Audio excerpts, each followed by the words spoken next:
India and how India has been impacted. You've come out of COVID, you've had issues on the border with China, you've come out of the Quad with many, many diverse and divergent opinions, and an economy that is looking to make dramatic changes, but in very difficult and turbulent times. So if you can paint us a picture of where India is at right now, and then we will pick up the conversation from there. Okay, let me go with exactly that flow. I think yes, we are largely out of the COVID, though it never quite goes away. But we are out of the COVID also with a strong sense of economic recovery. I think there's a lot of optimism about rebuilding, and not just rebuilding, but actually leapfrogging in many areas, particularly digital. I think we handled it very prudently. I almost am tempted to say smartly in terms of the financial responses, which was we didn't blow the bank in responding. We intervened where we had to, and very effectively. And at the moment, in a sense, the Modi government has just completed 8 years in office. And what we have done in those 8 years is really to, I would say, build almost, I would say, a social welfare society at a speed and a scale which the world hasn't seen.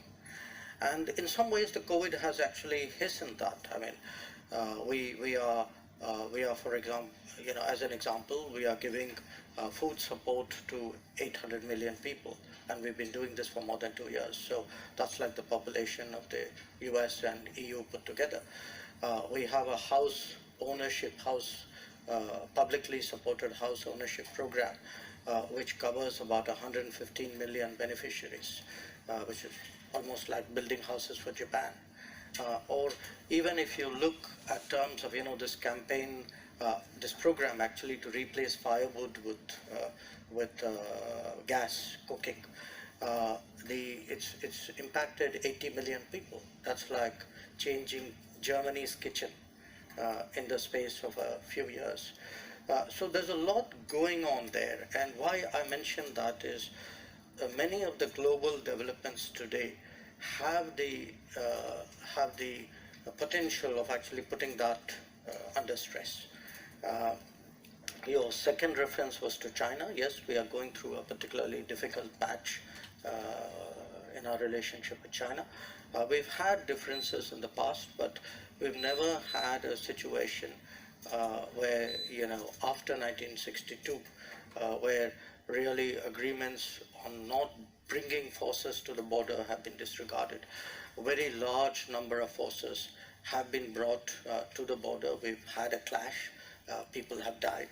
And this has not happened now. It happened 2 years ago. So in a sense, it's a bit of a diversion, but it's also a useful reminder to Europe that there were other things happening in the rest of the world which sometimes Europe perhaps doesn't pay enough attention to. And there's also been Afghanistan, and what happened there, the circumstances in which the Western, particularly American military forces left finally. And now we have Ukraine, and coming into this region, it's a region which I know well. I have lived here in Budapest and in Prague, and it's a region which has been very helpful to us when we wanted to get 20,000 students out of Ukraine. Slovakia, Hungary, Poland, Romania, even Moldova.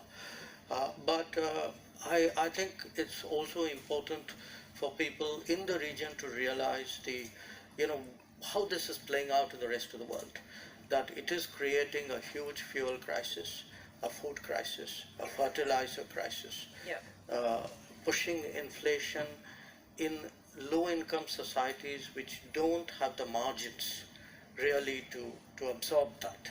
And so it can very quickly become political in many societies. I think that brings up an interesting question that's come in from an online audience member, which is relevant to this, this point that you make about the rest of the world versus right here, right now in Europe or in the West. How interested are the Indian people in the war in Ukraine?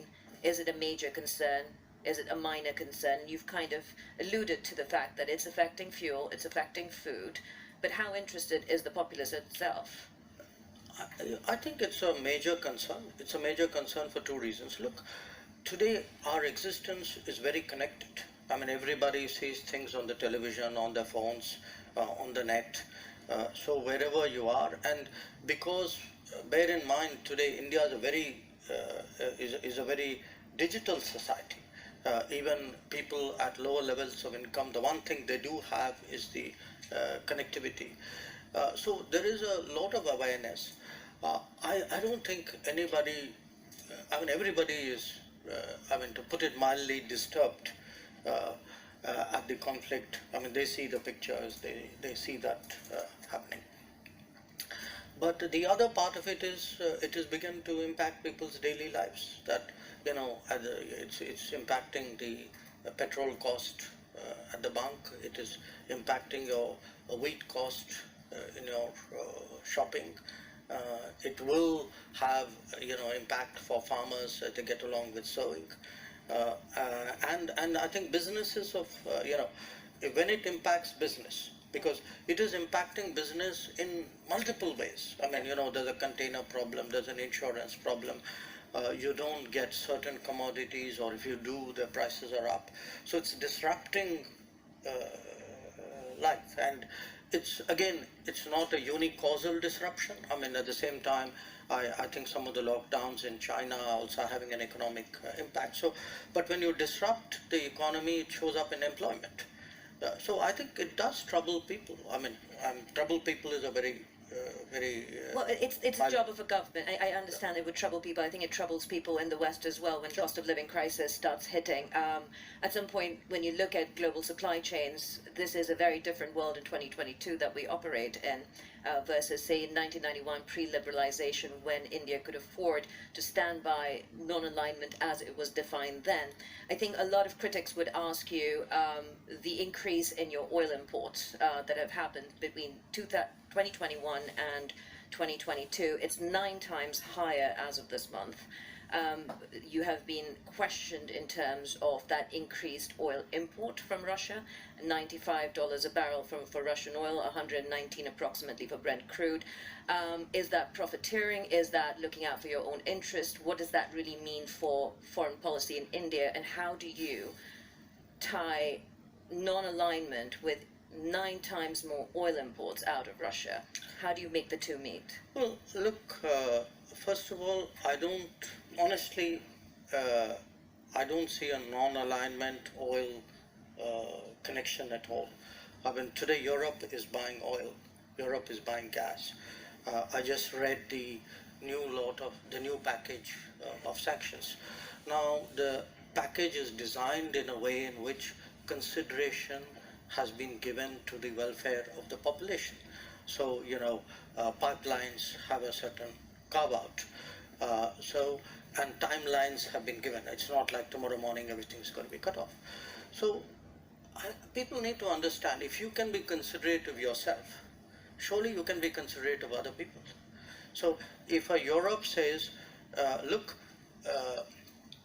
we have to manage it in a way in which its impact on my economy is not traumatic, uh, uh, that freedom or that choice should exist for other people as well.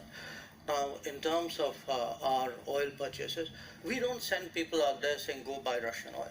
We send people out there saying go buy oil. Now, you buy the best oil you can in the market. So I don't think I would attach a political messaging to that. I would also. How do you not conflate the two? I mean, I know the Indian-Russian relationship is strong, but you also have issues with China.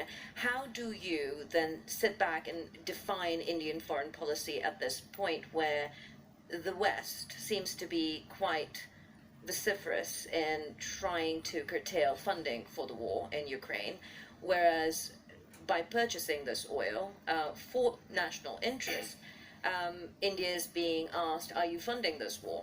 So, look, I mean, I don't want to sound argumentative, but then tell me if buying Russian gas is not funding the war? I mean, why is it's only Indian money and oil coming to India which funds, but it's not gas coming to Europe which funds? I mean, look, somewhere, I mean, let's be a little even-handed out here. And even this, look, the whole narrative that it's gone up 9 times. I mean, it's gone up 9 times from a very low base. And it was a very low base because at that time the markets were more open. You know, why if countries in Europe and the West and the United States are so concerned, why don't they allow Iranian oil to come into the market? Why don't they allow Venezuelan oil to come into the market? I mean, they've squeezed every other source of oil we have, and then say, okay, guys, you must not go into the market and get the best deal for your people. I don't think that's a very fair approach. So talk to us about the